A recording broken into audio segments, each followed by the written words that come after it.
Live from downtown Detroit, home of WDIV and Click on Detroit, Local 4 News at noon starts now. Another dreary day. Brandon tells us if this fall-like weather is going to be sticking around or summer will make a comeback. And Michigan in the political spotlight for a second day in a row. One day after Joe Biden's visit to the state, President Trump is set to head here next.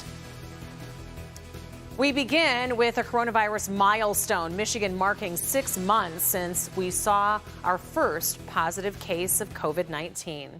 Thank you for joining us this noon. This morning at a news conference, Governor Whitmer outlined a plan that would help people who have really helped all of us through these last 6 months. It's called Future for Frontliners, and it gives free college tuition to hundreds of thousands of essential workers. Rod Maloney joins us now. I know you listened in on that news conference. Talk to us about who's eligible. This is pretty exciting.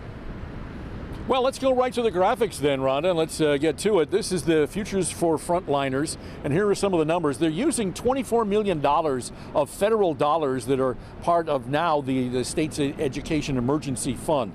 And 625,000 people qualify for tuition-free college. Clearly, they can't afford for everybody to get that, but that's what they're saying right now. Frontline workers who worked even part-time between April 1st and June 30th of 2020 are eligible, and you have to complete the application by year's end. We'll make sure that we have that information for you on clickondetroit.com, and you can get a closer look if you're in fact interested. But let's hear from the governor about what she's thinking about this. She says it's modeled after the GI Bill. We've got to work around the clock to ensure that long after this crisis is over, that our frontline workers have the support they need to get ahead in our country. Support, whether it is dealing with PTSD from especially those who've been on the front lines caring for people who've been battling COVID-19, or the people that have been showing up and putting their own health on the line to make sure the rest of us can stay safe. And so that's what we have on that right now. The governor had a lot more to say. Dr. Janae Caldoun had a lot to say as well. For instance, she suggested not having play dates, that moms, dads who have children who want to get together with other children, she suggests not doing that. The governor also talked a little bit about her executive order put out last night that requires athletes who play soccer, who play football, volleyball, have to wear masks while they play. We'll have more on that coming up on Local 4 News at 5. Reporting live in West Bloomfield, Rod Maloney, Local 4. All right, Rod, thank you.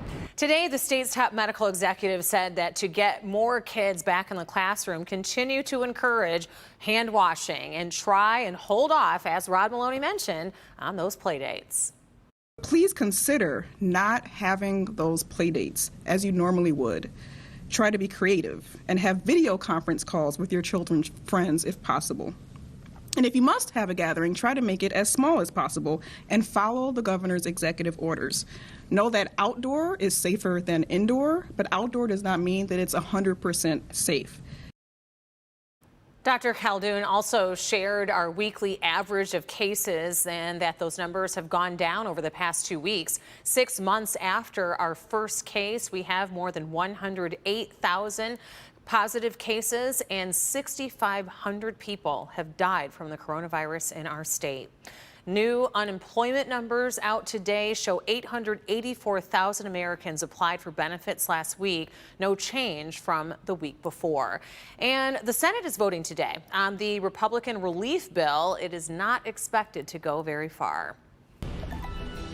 In Decision 2020, the presidential candidates continue to show how important Michigan is in the presidential race. President Trump is set to visit Michigan tonight, one day after Joe Biden stopped in Warren and Detroit. The president is going to be speaking in Saginaw. It's at an airborne hangar in the actual city of Freeland. This is near Saginaw. It's happening at 7 p.m. tonight. The doors open at 4, but you need a reservation to attend. The campaign stopped as the president deals with some fallout from his newly released comments on the coronavirus response. Tracy Potts has more on that. In all, there were 18 conversations between Bob Woodward and President Trump over the course of 8 months. These conversations, the president agreed to have recorded, and in them, he was saying something different than what he was saying in public. President Trump last winter in recorded conversations with the Washington Post's Bob Woodward, admitting COVID-19 is easily spread. You just breathe the air, and that's how it's passed. More widespread. It's not just older. Yeah, exactly. Young people to plenty of young people. Much worse than the flu. This is more deadly. While telling the public it's a little like the regular flu. in interviews for Woodward's new book, Rage, the president admits downplaying the danger. I don't want to create a panic. Now President Trump calls Woodward's book a political hit job, explaining You cannot show a sense of panic, or you're going to have bigger problems than you ever had before. the White House defending his words. The president never downplayed the virus. Presidential rival Joe Biden calling it almost criminal. He knowingly and willingly lied about the threat it posed to the country for months. It's beyond despicable. It's a dereliction of duty. It's a disgrace. Adding late last night, Kick him out of office. It just makes me angry. I cannot believe he deceived the American people. Republicans punting It's a question for the White House. as President Trump faces this shocking new revelation less than 2 months before seeking re-election. The book also talks about President Trump's relationship with Russian President Vladimir Putin. I'm Tracy Potts. Tracy, thank you. Local 4 will have complete coverage of President Trump's visit, starting with live reports at 5 p.m. tonight. Let's turn our attention to this gloomy weather we've been having over the last couple of days. Brandon, we definitely need to see a little more sunshine around here. Don't you know it? Just a couple of days without it. We're lacking that vitamin D, the essentials. The spirit is lifted by the sun and feels, or at least looks, a little more like November out here. As we take a look at your temperatures outside your door, and they, if you are in shorts and T-shirts, a little chilly, right? 58 in Howell. It was 55 there at about 5 o'clock this morning, so not much movement. 59 Sandusky, 59 Pontiac, 65 Metro, 63 Monroe.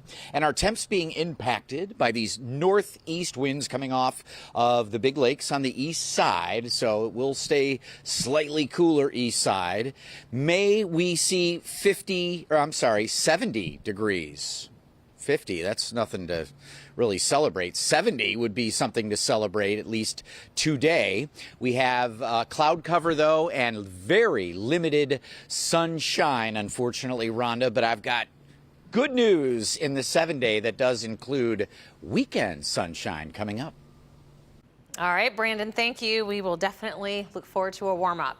A 23-year-old woman was killed in a crash that shut down part of I-96 right before the morning rush hour. State police are saying that the woman lost control in the express lanes along that interstate just eastbound I-96 near the Davison. She crossed into the local lanes and flipped the vehicle over and died at the scene. Police are still investigating. The freeway was closed for a while but reopened around 4:30 this morning. 2 people were hurt in an overnight apartment fire in Sterling Heights. It happened at the Kingsley Apartments on Moravian near 15 Mile. Police are saying that 1 apartment burned, smoke alarms went off, and 1 neighbor went around trying to get the others out. We don't know how the fire started or the extent of injuries. And this is like a scene out of a movie, talking about these wildfires burning out west and creating an orange haze over many cities. A look at the fight as the fires continue to destroy homes and property. And major concerns right now in Beirut as a fire breaks out there at the site of that explosion that killed dozens.